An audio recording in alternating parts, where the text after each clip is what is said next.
आज अपन पढ़ने वाले हैं 12 का टॉपिक। 12 के 3D से एक टॉपिक है जिसका नाम है distance between two parallel lines. Okay, तो अपन चालू करते हैं।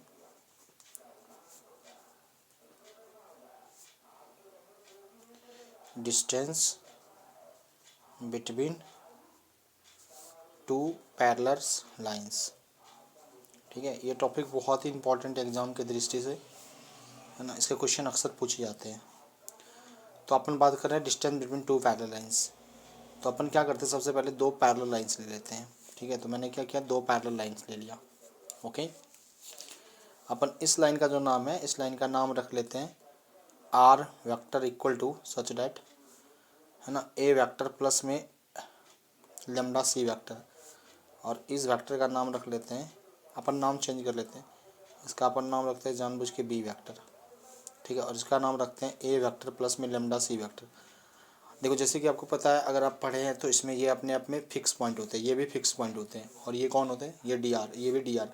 चूँकि दोनों लाइंस पैरेलल है इसलिए दोनों का डी आर जो होगा, ये डी आर जो है ये सेम रहेगा।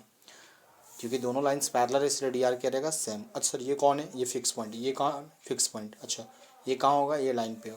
तो अपन क्या करते हैं, एक फिक्स पॉइंट ले लेते हैं। तो अपन ने एक फिक्स पॉइंट ले लिया जिसका नाम है बी, इसका मैंने बी वेक्टर नाम दे दिया।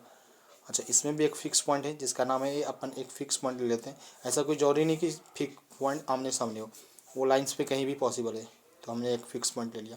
तो मुझे क्या करना है ना, मुझे ये दूरी निकालना है।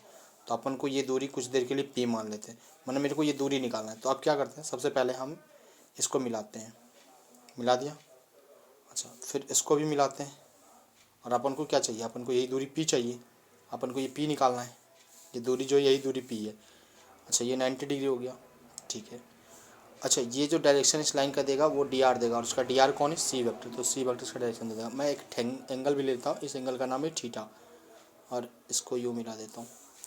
देखो, आपको ये चीज़ अच्छे से पता है कि थीटा जो होता है, थीटा जो होता है, थीटा के सामने क्या होता है, थीटा के सामने साइन थीटा होता है। थीटा के सामने क्या होता है, थीटा के सामने साइन होता है। इससे पहले मैं आपको एक बेसिक समझा देता हूँ, और वो बेसिक क्या है ना, ज़रा बेसिक बता देता हूँ। वो बेसिक ये है कि सपोज़ कीजिए, अगर ये कोई ट्रायंगल आपका, यह ट्रायंगल है ना, अगर अपन ये ट्रायंगल की बात करते हैं तो इस ट्रायंगल में क्या खास बात है कि अगर ये ट्रायंगल है और ये 90 डिग्री, ये थीटा है, और इसका अगर नाम आर है, तो ये अपने आप में आर साइन थीटा होता है। ठीक है, ये अपने आप में क्या होता है, आर साइन थीटा, और ये वाला क्या होगा, आर कोस थीटा। अच्छा, यहाँ जो आर है ना, ये अपने आप में लेंथ है। अब जरा इसको देखो अब ध्यान से, तो थीटा के सामने क्या होगा, थीटा के सामने साइन थीटा होगा। तो जिस तरह ये हाइपोटेनियस था उसी तरह ये भी हाइपोटेनियस, लेकिन यहाँ हाइपोटेनियस का नाम जो होगा उसका नाम होगा ए बी वैक्टर। चूँकि हाइपोटेनियस वैक्टर है और मुझे इसका लेंथ चाहिए, तो आपको पता है वैक्टर को लेंथ बनाने के लिए उसका मैग्नीट्यूड लगाना पड़ता है। तो मैं अगर आपसे बोलूँ कि पी साइन थीटा, जो पी जो है, ए पी के सामने कौन है, थीटा के सामने कौन है, पी। अगर हम इसकी बात करें कि थीटा के सामने ही साइन होता है, थीटा के सामने कौन होता है, तो साइन होता है, साइन थीटा, साइन थीटा। दूसरी बात है कि हाइपोटेनियस, तो यहाँ पर हाइपोटेनियस कौन है, ए बी वैक्टर।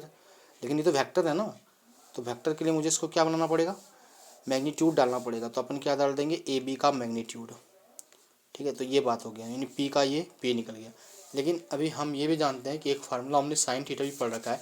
तो अपन साइन थीटा क्या पढ़ रखा है कि अगर ये कोई वेक्टर है, ये इधर की तरफ बाहर है, ये बाहर है, और अगर ये थीटा है, तो हमको पता है कि अगर ये ए वेक्टर है और ये बी वेक्टर, तो अपन जानते हैं कि A cross B vector equal to होता है ए वेक्टर बी वेक्टर और साइन थीटा, और फिर होता है एन कैप। लेकिन अपन अगर इसका मॉड लगा देंगे तो एन कैप नहीं आएगा, ये सीधा आ जाएगा ए वेक्टर बी वेक्टर और साइन थीटा। इतना अपन को पता है। तो अपन काम करते हैं, ये साइन थीटा आज निकालते हैं। तो आप देखोगे तो एक, अच्छा ये फिक्स पॉइंट है, इस पर कोई चर्चा नहीं कर सकता। एक लाइन यूँ जा रहा है बाहर की तरफ, ये भी बाहर की तरफ जा रहा है, अगर हम इसके बीच क्रॉस प्रोडक्ट निकालें, इसको स्टार मान लेते हैं, अगर इसके बीच और इसके बीच क्रॉस प्रोडक्ट निकालें, तो एक वेक्टर जो इसमें सी है और दूसरा जो वेक्टर है उसका नाम ए बी वेक्टर है।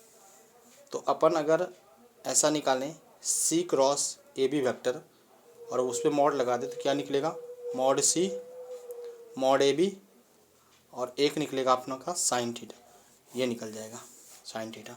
और यहाँ से अगर अपन साइन थीटा निकालेंगे तो सी क्रॉस ए बी का मैग्नीट्यूड और अपॉन में आ जाएगा सी का मैग्नीट्यूड, और यहाँ आ जाएगा ए बी का मैग्नीट्यूड, और इधर कौन छूटा, साइन थीटा। अपन फिर से ये साइन थीटा का वैल्यू ऊपर रख देंगे, तो 9 स्टार बिकम्स, अपना स्टार क्या हो जाएगा, P इक्वलेंट टू AB का मैग्नीट्यूड, और साइन थीटा का मान तो अपन निकाल चुके हैं, C क्रॉस AB का मैग्नीट्यूड अपॉन में C और फिर AB का मैग्नीट्यूड। होगा क्या, AB के मैग्नीट्यूड से AB कट जाएगा, तो P इक्वल टू आपके पास बच गया AB। अच्छा आपको एक बात बता दूं, चूँकि ये लेंथ है और मॉड लगा हुआ है, तो मैं इसको बदलूंगा तो आपको पता है कि C क्रॉस AB को अगर हम AB क्रॉस C लिखेंगे तो एक माइनस आएगा, बट यहाँ मॉड है तो माइनस को क्या कर देगा, प्लस, तो इसलिए ज़्यादा कोई टेंशन नहीं। और ये जो नीचे चल रहा है C वेक्टर लिख दिया।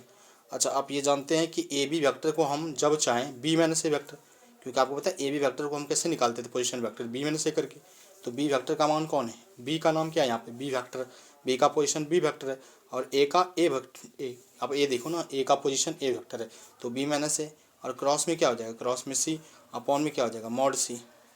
तो इसका फार्मूला याद रखने का बहुत एक आसान ट्रिक होता है।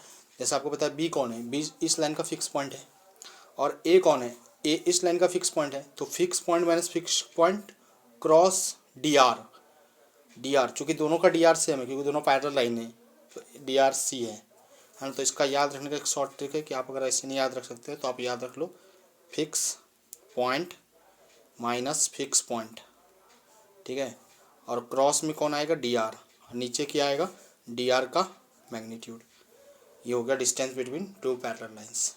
ओके, अगले वीडियो में हम बात करेंगे distance between two skew lines, और वो बहुत ज़्यादा इंपॉर्टेंट है, बोर्ड में उसके 6 नंबर आते हैं, इसके 3 या 5 नंबर के होंगे ये, ठीक है। तो मैंने आपके सामने फार्मूला ड्राइव कर दिया। तो बेसिकली हमने क्या किया ना, distance between two parallel lines का फार्मूला ड्राइव किया है, ठीक है। तो अब आई होप आप अच्छे से थोड़ा इसको देख लेना ताकि आप अच्छे से सीख पाओ, और इसी तरह का इंटरेस्टिंग वीडियो देखने के लिए मेरे चैनल को सब्सक्राइब कर लीजिए। उम्मीद है आपको वीडियो पसंद आएगी। Thank you watching my video.